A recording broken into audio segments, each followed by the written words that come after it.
It's qualifying offer season. Who got them? Who didn't? And are we saying goodbye to Adam Boqvist? We're going to talk about all of that on today's Locked On Blue Jackets.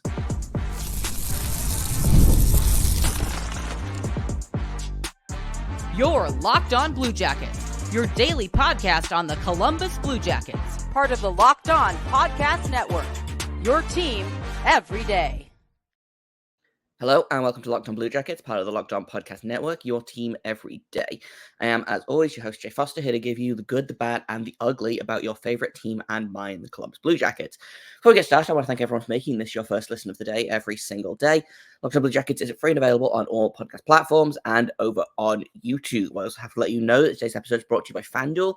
Make every moment more. As playoffs wind down, the sports stop sporting like we want them to, but this summer, FanDuel is hooking all customers up with a boost or bonus every day. That's right, there's something for everyone, all every day, all summer long. Visit FanDuel.com/locked-on to get started. We've got a ton to talk about today. It might spread over to 2 episodes because, like I said, there's a lot happening right now. It's been a big weekend for the Blue Jackets. We're going to talk about the draft in a later episode because there's just a lot going on. But it's RFA season. It's qualifying offer season. About half an hour ago, as of the time of recording this, the Blue Jackets dropped their list of qualifying offer recipients, I guess is the word. There's no real surprises in that list. Honestly, the surprise for me was buying out Adam Boqvist, who I thought had a pretty good season. Injuries aside, he's making 3.1 million next year, which seems like a lot. But they clearly have a plan for the defense. He's on his way out. And again, we'll talk about that in a minute. But like that was the surprise for me. Waking up to that news. RFAs, who's staying, who's going. First off, I want to talk about RFAs like as a concept and like qualifying offers as a concept. Number one, players not getting a qualifying offer does not mean that they will not be back with the team. Sometimes guys are going to command more on their qualifying offer than the team is willing to pay them. It doesn't mean that they won't be back. Just it means that they will not get this contract, this 1-year contract offer that the team is going to extend to them to keep them as RFAs. So like the Blue Jackets did not extend qualifying offers to Tyler Angle, Jake Bean, Marcus Bjork, and Alex Nylander. I'm not hugely surprised by any of those names, except potentially Alex Nylander. I thought personally that he'd earned like a 1-year show me contract of, $800K to $1 million. His qualifying offer is about $850K. So unless they want to sign him for less than that, he was making $775K this year. There's a chance that he's going to get, they might sign him to a 1-year deal for less than the qualifying offer. But frankly, I think the Blue Jackets have enough cap space that they could have afforded to give a guy like Nylander $850K or whatever. So I guess he's not in the plans for the future. Angle, I could see again signing a 2-way contract for less than this qualifying offer. Marcus Bjork, I guess, will probably end up going back to Sweden. After a guy that had a decent-ish season for the Blue Jackets last year, I am kind of surprised that he didn't show any kind of progression this year, but maybe it was just a flash in the pan, Jake Bean is the one that I am curious about in terms of will he be back or will he not be back? His qualifying offer, I believe, was 2.8 million. He was making 2.1 this year, I want to say. He was making 2.3 this year. So again, qualifying offer, cap friendly, which I'm using while it still exists, has his qualifying offer as, I believe it was 2.8 or 2.9 million. Which again, that might be more than they want to spend. Maybe they want to see if they can get him for a couple of years cheaper than that. But Don Waddell has already dealt with Bean in kind of RFA land when he was a Carolina Hurricane. The Blue Jackets traded a 2nd-round pick for him. So maybe Don Waddell just doesn't value being a lot, which again, I'm not necessarily surprised at, but I thought he had a good season on the third pairing. Maybe they don't want to spend, almost $3 million on a third pairing defenseman, especially when Eric Branson is already commanding $4 million as a third pairing defenseman. So, the cap space is going to be curious. I'm interested to see what happens with the cap space. Obviously, free agency is later today.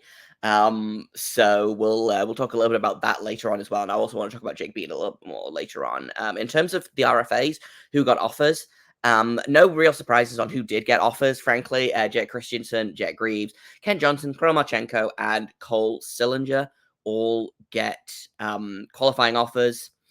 Unsurprised. I don't think any of them will sign their qualifying offer, which that's another note that I wanted to kind of bring up, is players are not required to sign their qualifying offer. That just means that there is a contract on the table for them to sign if they cannot come to terms on a new deal.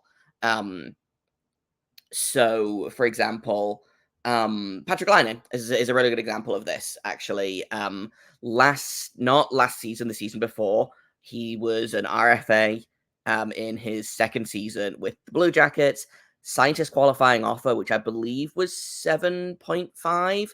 And then the year after that, again, his qualifying offer was extended. He ended up signing that 4-year extension instead. So teams are not held to these qualifying offers. It's basically just if they want to keep the negotiating rights of the player with them, then that's what they do. And I believe the players have up until December 1st to sign an extension, or they have to sit out the whole season, because they got real close with Mitch Marner a couple of years back. I remember he didn't sign his qualifying offer until like mid-November. So that's kind of a little rundown. I would expect that Jake Christiansen might sign his qualifying offer. I could see Kent Johnson signing his qualifying offer, actually, and kind of betting on himself this upcoming season. Again, kind of in the way that Patrick Laine did. Cole Sillinger, I assume, will sign a bridge deal. Marchenko, I can see them locking him up long term.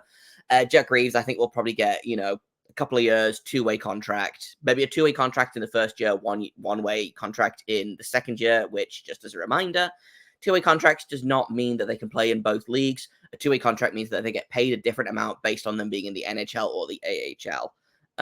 That's all a 2-way contract means. It does not mean that the player can move between leagues. Any player can move between leagues as long as they are waivers exempt and they don't have a no move clause in their contract. So that's kind of the quick and dirty rundown of RFA land. Obviously, with free agency opening again today, there'll likely be more news. Honestly, knowing my luck, they will announce contract extensions probably as I'm actively recording or as soon as I finish recording. But I think we're going to do a second episode tomorrow, a second episode later today, where we'll talk a little bit about the draft and we'll talk about any news that has kind of broken since I recorded this. Again, I'm recording this at 5:30 p.m. Eastern on Sunday, so there's still time for things to happen, and the Blue Jackets love to break news like as I am actively recording or as I am editing and uploading the show, or while I'm asleep. They love to do that as well. But that's kind of the rundown on the RFA season. In a minute, we're going to talk a little bit more about Jake Bean and Adam Boqvist, what that means for the defense going forward. Whether they are the right decisions, what I expect to happen as a result of kind of this no qualifying offer and this waivers putting on of Adam Boqvist. That's coming up in just a second here on Locked On Blue Jackets. Real quick, I'm going to tell you about FanDuel. Obviously, the playoffs are done in both the NBA and the NHL. The MLB is still going, though. I love sports. I love them so much that I never want them to stop. But as the NHL finishes for the season, we get fewer games or no games, and the sports aren't sportsing like I want them to. FanDuel lets me keep the sports going whenever I want, though. All I have to do is open up the app and dream up bets anytime I'm in the mood. And like I said, the MLB is still going. There's a ton of sports. The Euros is happening right now. If you're into soccer, FanDuel has odds on international games as well. And this summer, FanDuel is hooking up all customers with a booster or bonus every single day. That's right. There is something for everyone every day, all summer long.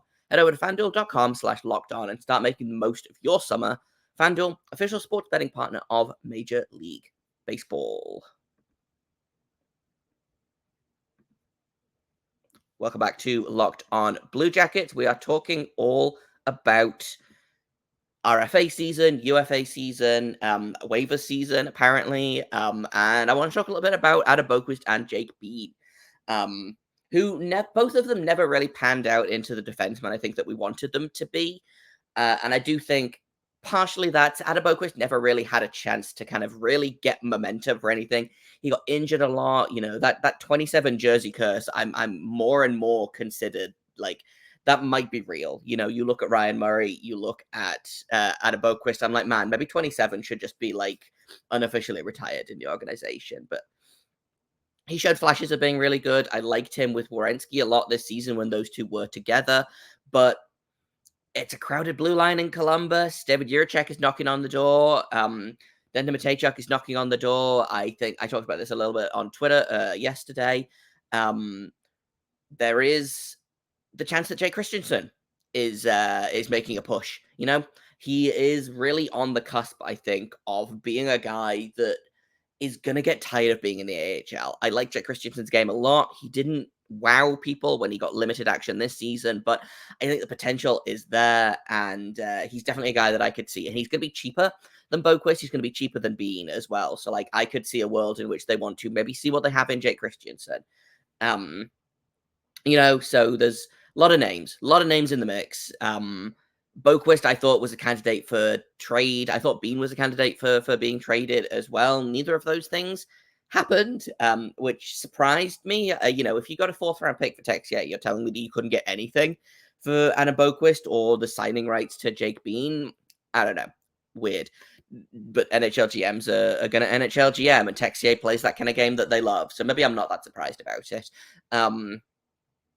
These are two players, like I said, that we had high hopes for coming into the league, two good young defensemen, part of that Seth Jones trade, which that trade is looking not disappointing, but when you look at the fact that it was essentially 4 first-round picks, because Boqvist was a former first-round pick, Bean former first-round pick, but then they got Cole Sillinger and David Jiricek out of the trade as well, and I think if you just look at Cole Sillinger and David Jiricek like as a okay, you traded Seth Jones and got these two players. I feel pretty good about that, especially if Jiricek turns into the stud that I think everyone thinks he's going to turn into.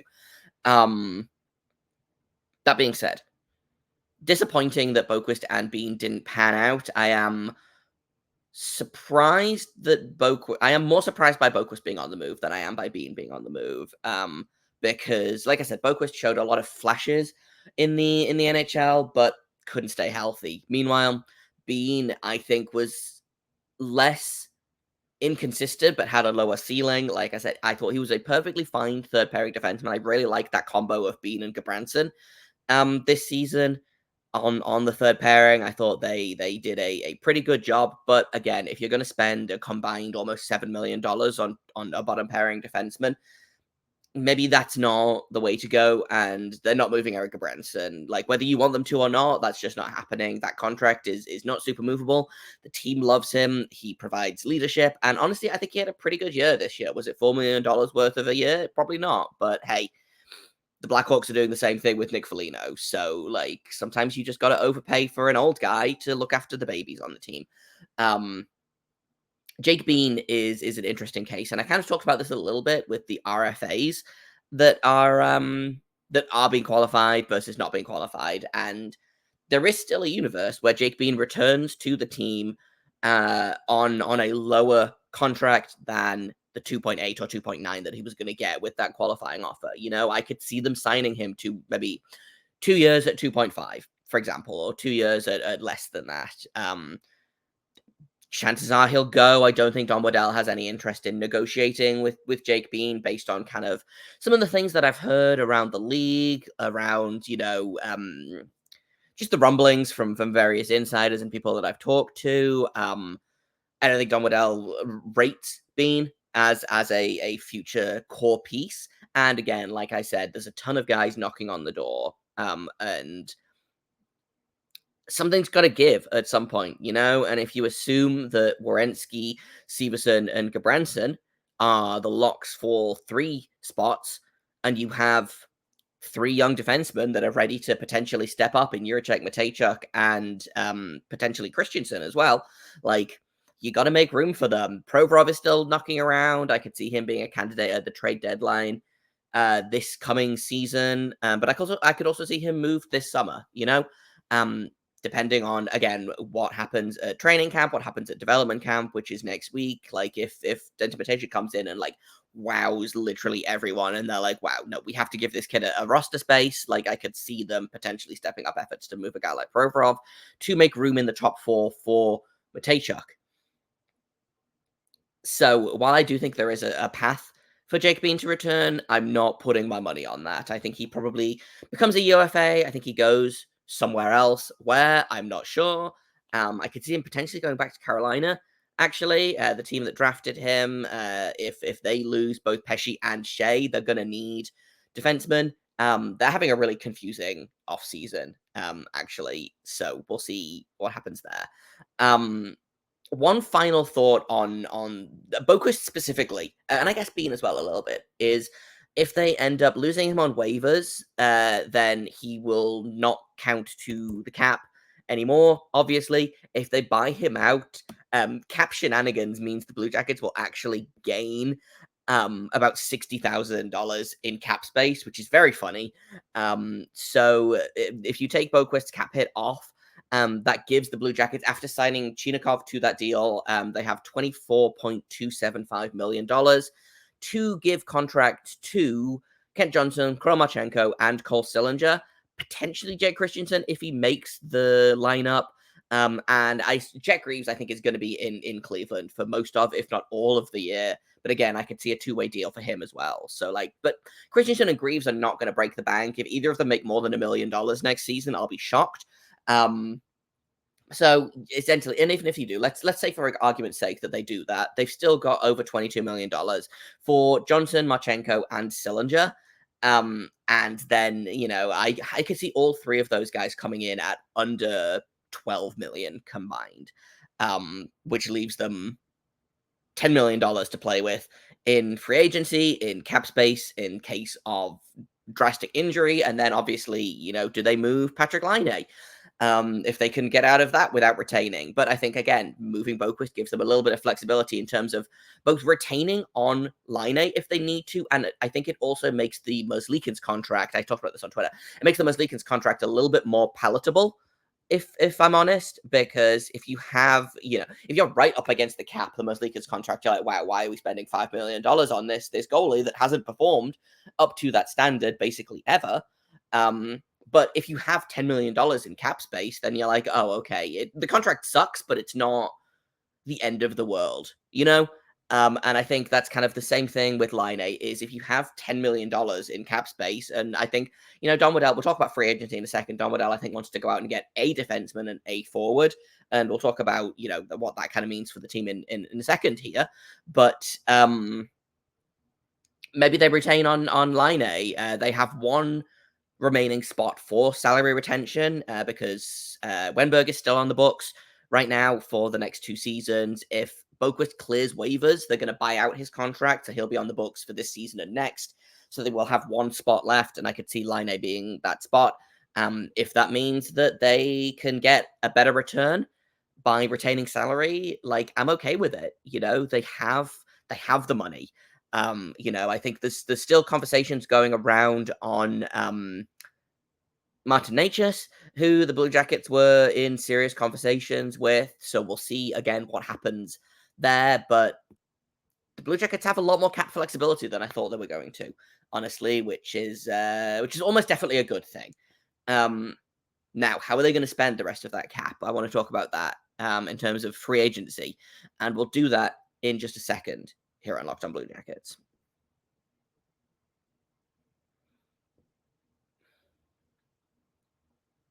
Welcome back to Locked On Blue Jackets. We're talking free agents, we're talking UFAs, RFAs, all that fun stuff. The Blue Jackets are looking to add a forward and a defenseman, is what I'm hearing from, again, various hashtag insiders, etc. There's lots of options out there. Aaron Portzline had some tweets about who they were looking at, I believe, or maybe it wasn't Portsline, but there's a number of names out there for the Blue Jackets in terms of who they're potentially looking at. I think the most notable one for me right now is Sean Monahan. Apparently, there's mutual interest between both parties. I don't hate this. He's going to come cheap. He's got a pretty solid veteran presence, which it feels weird that Sean Monahan is a veteran now, but he's done a good job in that role on Montreal for the last couple of seasons, on Winnipeg for the last little bit of this season. He's good friends with Gaudreau and Gabranson, which is, if Gaudreau has another friend around from the old days, maybe he gets a spark in him, not that I think that he's, sad in Columbus or whatever, but maybe having a guy like Monahan around, those two are really good friends. They played well together in Calgary. I don't think they should necessarily play together in Columbus, but having him around is probably going to be good for Gaudreau specifically. And, if Gaudreau and Gabranson are out here talking up how great Columbus is as a city, then I'm not surprised that there's mutual interest between those players. There was a handful of other names that are kind of in the mix for Columbus having interest. There is there's just, I don't know, there's a lot of names out there. Some of them are good, some of them are bad. Okay, I found the list of players that possible targets for the Blue Jackets. So in forward, Sean Monahan, who we just talked about, Stefan Nason, Jordan Martinook, and Brandon Duhaime as possible forward targets. None of those guys are going to come with a lot of salary or term, in my opinion. So I don't feel super excited about any of them. I think Monahan is my top choice from those guys. But if they sign any of them, I'm not wow, why are we doing this? Don Waddell, obviously pretty familiar with Nason and Martinook. They are both former Hurricanes. Brandon Duhaime is kind of a wild card in that spot. I believe he's the youngest of those options, so could be interesting to see what he's made of. I mean, he's 27, so not super young, but again, I feel like there might be something there for a cheap couple of year contract. In terms of defense, Tyson Barrie, Alexander Carrier, Matt Dumba, Colin Miller, Matt Roy, Sean Walker, Ian Cole, Matt Grzelcyk, and Dmitry Kulikov as possible targets for CBJ on defense ahead of free agency, per Aaron Portsline. None of these guys I'd like Matt Roy as an option. I like Sean Walker as an option, but I feel like both of those guys are gonna look for the Severson type contract, and I don't want us giving 8-year contract or 7-year contract in free agency to guys like that, who are, probably worth it, and they probably deserve that payday, but it's just going to block another spot for the young defenseman. And Waddell has just done a lot of work trying to free up some space for the young defenseman. Do you give a guy like Ian Cole 2 seasons for cheap? Do you give a guy again, I feel like Kulikov is going to command, he just won the cup with Florida. He's probably going to command some money. Tyson Barrie is going to be too expensive. Matt Dumba, I think, has really dropped in terms of his actual value on ice. And I'd rather just use the guys that we already have, unless you want to get a 1-year to 2-year deal for someone for cheap to be there as kind of a placeholder for guys like Matejchuk and Jiricek. If they do struggle in the beginning parts of the season, you can send them down to Cleveland. I think, I could see a case where Matejchuk plays in Cleveland for the beginning of the season and then gets called up.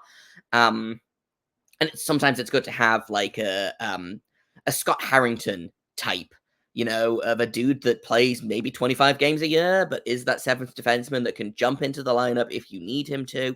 And is not a complete defensive liability. Was he good? No. Was he actively hurting the team every time he stepped on the ice? Also no. That's the kind of, I feel like we haven't had a guy like that since Harrington left, basically. It's kind of been a rotating door of whoever, That being said, I don't know that any of the guys on this list are that. Maybe Ian Cole, maybe Colin Miller. But none of the guys on this list I'm looking at and I'm like, wow, we absolutely have to grab these guys immediately or else. Maybe Don Waddell has something else up his sleeve. I think I would rather us pick up a forward like a Sean Monahan than spend, because I feel like he's going to command, again, less salary and less term than a lot of the defensemen on this list. So we'll see. Brady Shea is a name that hasn't come up. He's a guy that I would probably give term to.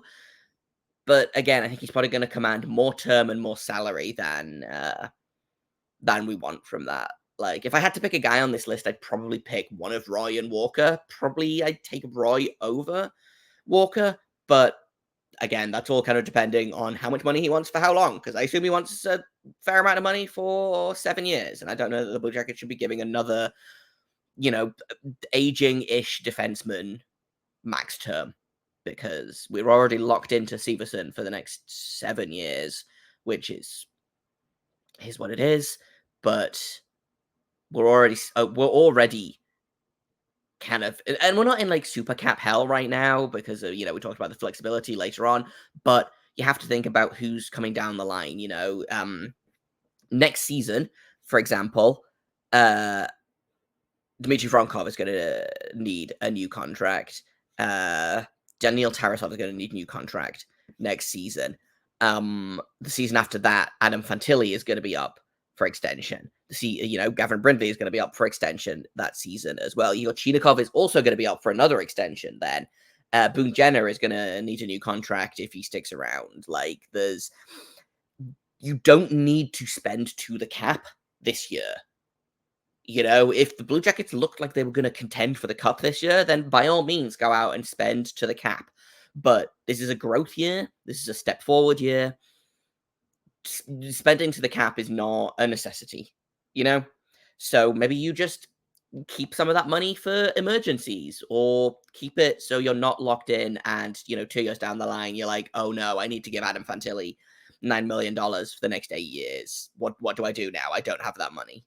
So we'll see. I'm interested to see what the plan for free agency is. I know that it's not going to be any huge splashes. I know I talked a little bit on Twitter about, like, do they make a play for Steven Stamkos now that Tampa has given all of their cap space to Jay Gensel instead of Steven Stamkos? But again, I feel like I would take Steven Stamkos on this team like that, But he's a guy that, again, is probably looking for 6 or 7 years in free agency. If you can get him for